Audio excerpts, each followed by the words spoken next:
Jadi kemerdekaan Indonesia ini perlu Li Muhyiddin tahu, karena ini sudah beredar di media. Bahkan ada salah satu Habib yang dari Yaman itu disuruh untuk menyampaikan yang mempunyai pondasi besar kemerdekaan Indonesia ini adalah dari ulama-ulama Tarim. Nah, ini yang ingin saya paparkan nanti berhubungan dengan masalah ulama-ulama thariqah. Satu catatan bahwa yang berperan aktif dan berperan penting dalam hal memerdekakan bangsa Indonesia ini, yang paling kuat girohnya di dalam merebut kemerdekaan dari kolonial Belanda itu ulama-ulama thariqah. Oke, saya ulangi, yang paling berperan aktif dan berperan penting dalam hal merebut kemerdekaan dari kolonial Belanda, dari pemerintahan Hindia Belanda, itu tidak terlepas peranan ulama-ulama thariqah. Kenapa seperti itu? Karena ulama-ulama thariqah kita ini orang-orang yang betul-betul paripurna. Artinya jiwa raganya itu sudah dihibahkan untuk bangsa dan negara agama. Kita tahu ada yang disampaikan oleh Mbah Hasyim Asy'ari, puncak perjuangannya orang-orang soleh, nihayatun nidal min auliyaillah, puncak perjuangan daripada para wali-walinya Allah selain berjuang untuk agama, yakni adalah hubbul watan, artinya mencintai negara. Ya, ingat, ini catat, puncak perjuangan para wali-wali Allah selain daripada memperjuangkan agama itu adalah memperjuangkan negara. Maka jangan salah ketika ulama-ulama kita dari ulama-ulama thariqah mereka berperan aktif dan melawan kolonial-kolonial para penjajah yang ingin menguasai bangsa Indonesia, yang kemudian ada orang-orang yang menfitnah ulama-ulama thariqah kita ini termasuk orang sesat. Ulama thariqah kita ini termasuk minal hasidin. Oke. Kenapa saya harus ungkap?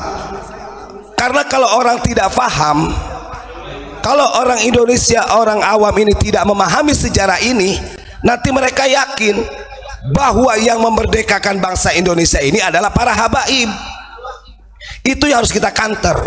Ini bukti sejarah ya, bukti sejarah betapa hebatnya kecil ulama kita. Ini nanti kita susun ya. Kita pahami thariqah yang masuk ke Indonesia selain thariqah Alawiyah, ini saya catat, yang mu'tabaroh, yang dikepalai oleh Habib Lutfi sebagai ketua Jatman, tidak ada satupun sanad silsilatul masyayikh dari thariqah itu yang mengambil dari Habib. Awas ya, walaupun di dalam thariqah Syadziliyah saya punya catatan, dalam panduan Syadziliyah Alawiyah itu yang ditulis oleh Habib Lutfi, yang dia mengatakan bahwa Habib Lutfi mengambil silsilah thariqah dari Syekh Abdul Malik bin Yahya, itu salah total ya, ingat, salah total.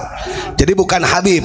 Sebelum saya membahas masalah silsilatul masyayikh yang perlu dipahami oleh warga masyarakat Indonesia, kita tahu karena secara masyhur para ulama, thariqah yang lebih duluan masuk ke Indonesia itu adalah Qadiriyah Naqsabandiyah. Ingat ya, Qadiriyah Naqsabandiyah, dan makanya populer di Indonesia ini. Nah, ulama-ulama thariqah kita yang dari TKN ini berjuang sedemikian rupa untuk membela kemerdekaan sampai mereka ini rela dipenjara. Bahkan dari murid-murid thariqah itu banyak yang dihukum gantung. Ini tercatat di dalam sejarah Geger Cilegon. Makanya begini, bagi setiap siapa saja yang ingin mengambil sanad silsilah thariqah, ini perlu diperhatikan Pak. Yang paling utama itu diperhatikan masalah silsilahnya, sanadnya. Saya banyak ngobrol kemarin ketika di Cilegon itu, ketika Abuya diberikan surban yang terakhir bekasnya Abuya Mama Armin, itu matur juga Umi Fatum itu ngomong kayak gini, memang setelah di abad 18-19 ulama-ulama thariqah kita sudah tidak ada, itu ternyata banyak orang-orang yang mencangkok, yang kemudian silsilah thariqah ini banyak yang terpenggal. Makanya saya berani mengatakan untuk silsilah Qadiriyah Naqsabandiyah khususnya yang masih murni secara silsilatul masyayikh, ini nih yang bisa dilihat sama panjenengan semua, karena ini diambil langsung dari kitab Fathul Arifin. Fathul Arifin ini adalah salah satu kitab panduan TKN karangan daripada Syekh Ahmad Khatib Sambas, yang ditulis katibnya ini adalah Syekh Ismail bin Abdurrahim Bali. Ini kita nanti akan ke Bali. Makanya nantikan nih, kita nanti akan ke Bali, kita akan berikan wawasan sedemikian rupa kepada orang Bali agar supaya menjunjung tinggi Syekh Ismail. Karena kalau orang ke Bali kebanyakan mereka menjunjungnya ke Wali Pitu gitu loh. Ke Wali Pitu itu diantaranya adalah habaib. Sementara yang berperan aktif untuk memperjuangkan kemerdekaan ada sampai orang sekarang belajar thariqah Qadiriyah Naqsabandiyah, tapi seorang katibnya, penulisnya Syekh Ismail bin Abdurrahim ini hampir dilupakan. Betul. Banyak yang melupakan. Bisa jadi gak pernah ditawasuli, kan begitu. Ini kita lihat di dalam dunia thariqah dari zaman dulu, kalau kita lihat yang selalu benar-benar menjunjung tinggi bangsa, negara, agama, ini gak terlepas dari ulama-ulama tasawuf, dari ulama-ulama thariqah. Yang terjadi di Indonesia, kenapa sampai ada fitnah besar dari Mufti Batavia pada waktu itu? Ini yang harus kita garis bawahi. Betul. Karena kita tahu yang mempelopori di dalam kemerdekaan Indonesia selain founding father kita, contoh Bung Karno itu, walaupun beliau menjadi pahlawan revolusi, strategi peperangannya untuk melawan penjajah ini tidak terlepas daripada fatwanya Abuya Mama Armin. Kita lihat dalam catatan sejarah Banten, kita punya bukunya. Ketika Abuya Mama Armin itu beliau berhasil mengalahkan Arab Kut-Kut yang ada di Madinah pada waktu itu. Bahkan bukan di Madinah saja, dalam cerita itu selain di Madinah, ke Yordania sampai ke Mesir, Palestina itu dilawan. Setelah beliau Abuya Mama Armin pulang, orang yang pertama kali datang ke Abuya Mama Armin untuk menanyakan strategi perang itu adalah Bung Karno. Betul. Ini yang gak pernah diangkat di publik. Bahkan beliau sampai mengatakan begini dalam catatan sejarahnya, Kiai, saya pengen tahu pengalaman jenengan ketika di sana. Jenengan seorang diri memimpin 40 pasukan pada waktu itu untuk melawan Arab Kut-Kut yang sekarang menjadi paham Mu'tazilah atau Wahabi. Kalau sekarang ya, kok bisa mengalahkan mereka di berbagai daerah? Itu strateginya seperti apa? Itu Bung Karno sampai bertanya kepada Abuya Mama Armin, yang kemudian Abuya Mama Armin memberi siasat. Nah, itu bentuk di mana kalau ulama-ulama tasawuf, ulama thariqah itu sangat memikirkan. Beda dengan kelasnya ulama-ulama yang memang biasa, apalagi hanya sekedar ahli khutbah, ahli dakwah. Tidak akan seperti ulama-ulama tasawuf begini. Bahkan sejarah yang saya ingin ungkap, kalau di dunia perfilman banyak yang mengatakan bahwa Belanda termasuk Jepang itu kan nyerangnya ke Tubuh Ireng, Pak. Ya. Untuk mengambil Kiai Haji Hasyim Asy'ari. Ini ada catatan yang sangat luar biasa. Di dalam sejarahnya Abuya Mama Armin, ternyata di antara sekian banyak pondok pesantren yang diincar oleh mereka orang Belanda, termasuk sampai Jepang, itu Cibuntu. Bahkan diceritakan dalam sejarahnya, suatu hari Abuya Mama Armin sedang mengajar para santri di Cibuntu, itu ada company yang datang.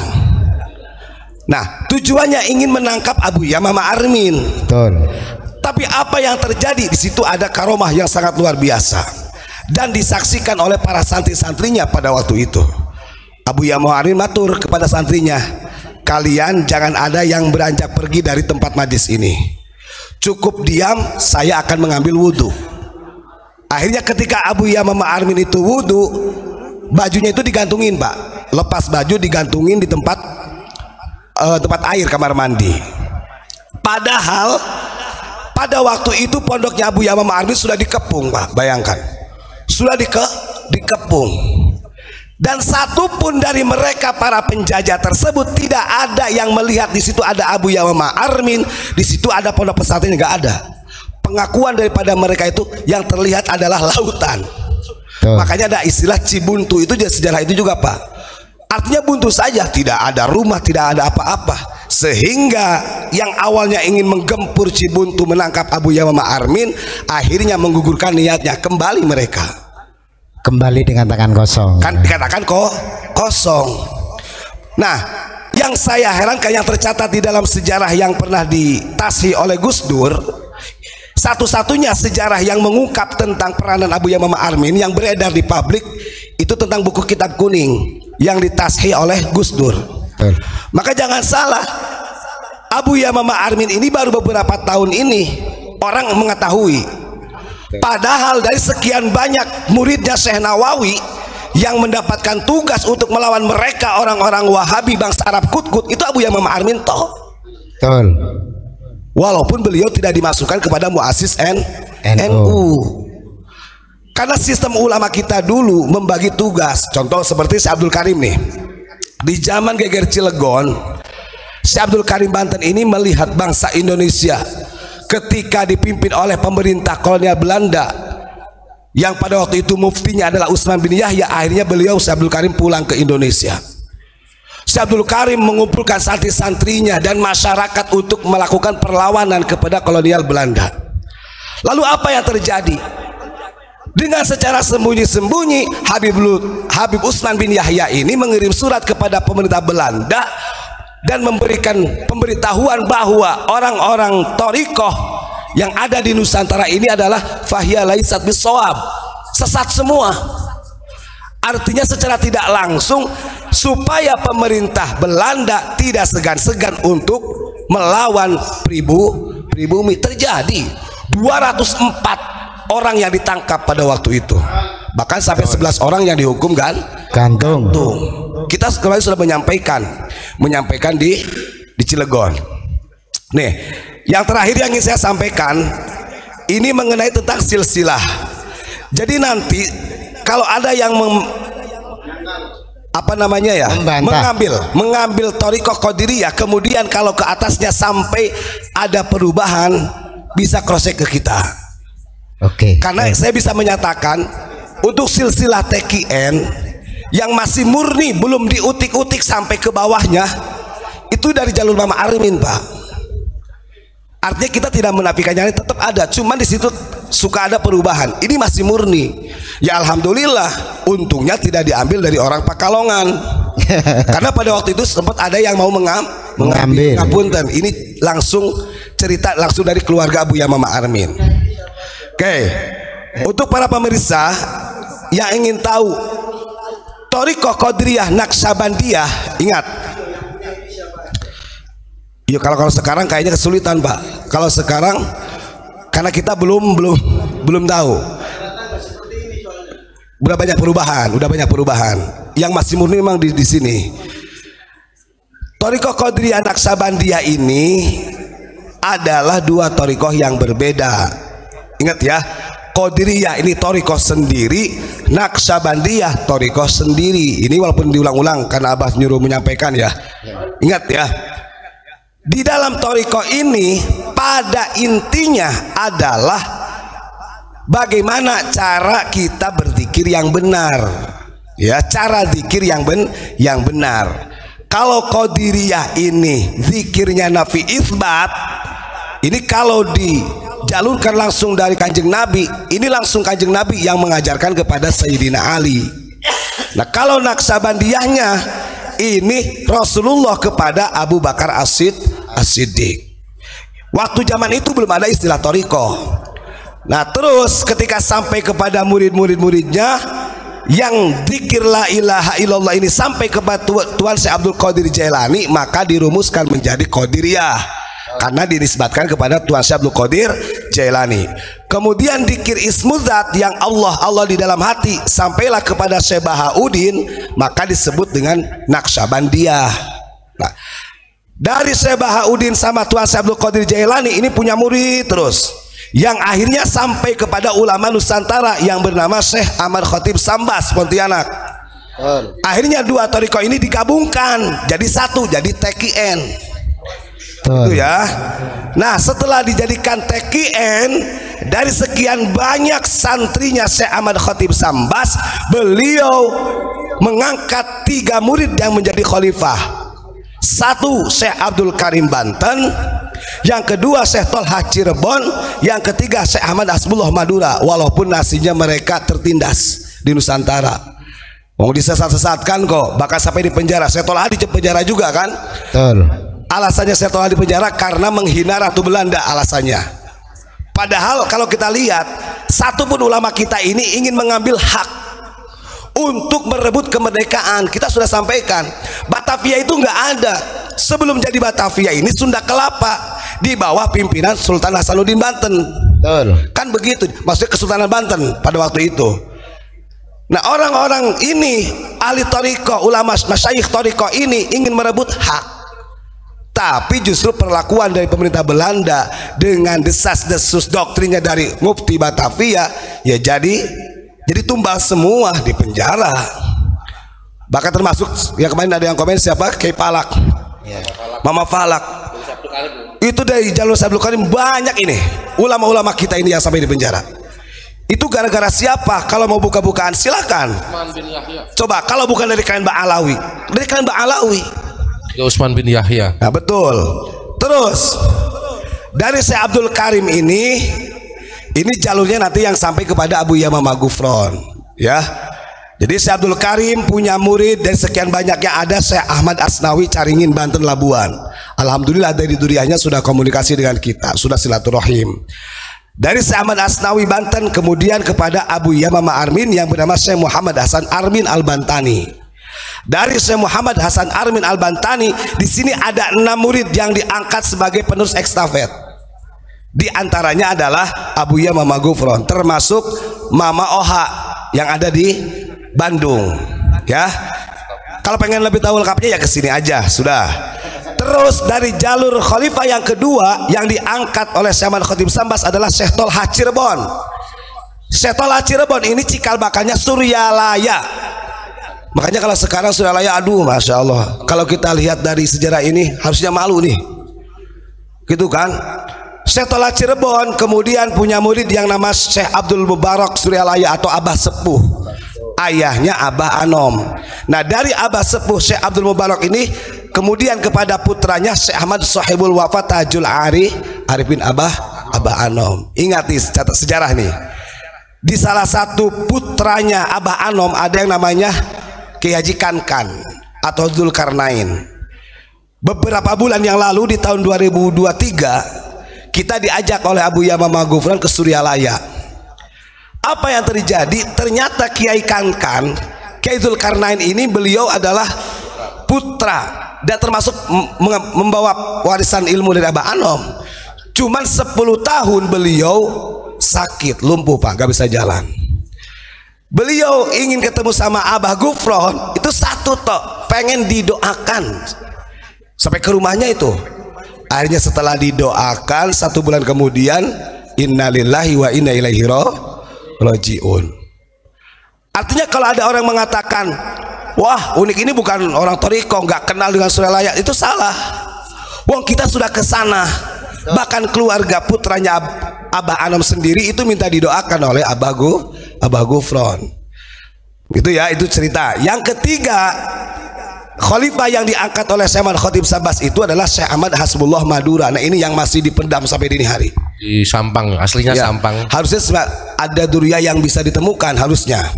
Sampang Nah, Madura. Syekh Ahmad Hasbullah Madura ini cikal bakalnya nanti kepada Kedingding Gusrori. Nah, beliau kepada muridnya yang bernama Syekh Romli Tamim Rejoso Jombang.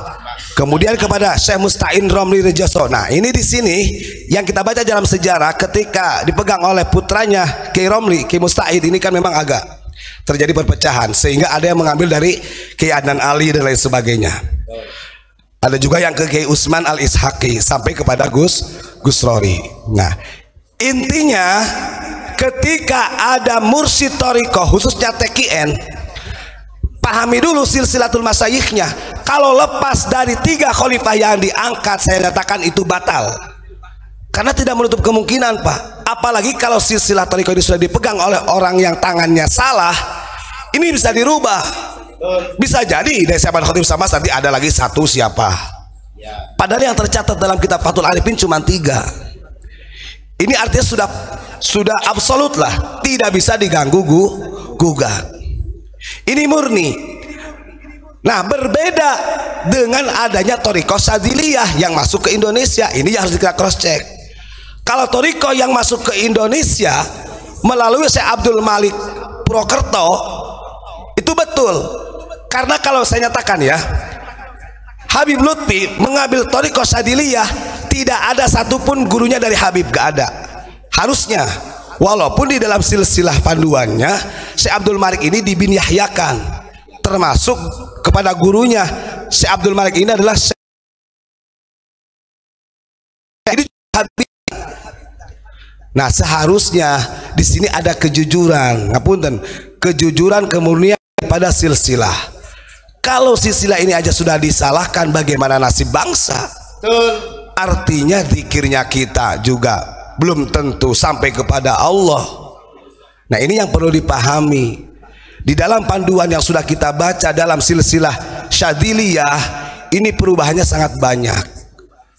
Bukan berarti kita menggurui, tidak ya. Bukan berarti kita menggurui daripada Habib Lutfi, tidak. Tapi tolonglah buang bin Yahya tersebut. Dan Habibnya dibuang, karena itu asli ulama Nusantara. Terah Raden ya. Iya. Keturunan ini bahaya. Pangeran Diponegoro, Mataram. Syekh Abdul Malik itu orang Purwokerto bin Kiai Ilyas. Bin Raden Dipowongso. Terus bin itu apa? Pangeran Diponegoro. Tuh, asli orang Nusantara. Jadi nggak ada bin Yahya itu. Nah, ini mencoba, makanya saya bilang kok kenapa ya di dalam panduan ini disebut thariqah Sadiliyah Alawiyah, yang padahal kalau mengambil dari Syekh Abdul Malik bin Ilyas Purwokerto ini nggak ada Alawiyahnya, ya thariqah Sadiliyah aja tunggal. Maka di situ ada embel-embel klan sebenarnya untuk memperkenalkan bahwa klan mereka itu terbaik, sehingga dikasihlah thariqah Sadiliyah Alawiyah. Katanya thariqah Alawiyah ini justru berbeda dengan yang lain. Ini kenapa nempel dari Sadiliyah? Ini pertanyaan besar loh. Ya, masalahnya kan gini, karena ini kaitannya thariqah ya. Ini kan tentang kaitannya, kalau saya tegas, keselamatan umat dunia dan akhirat.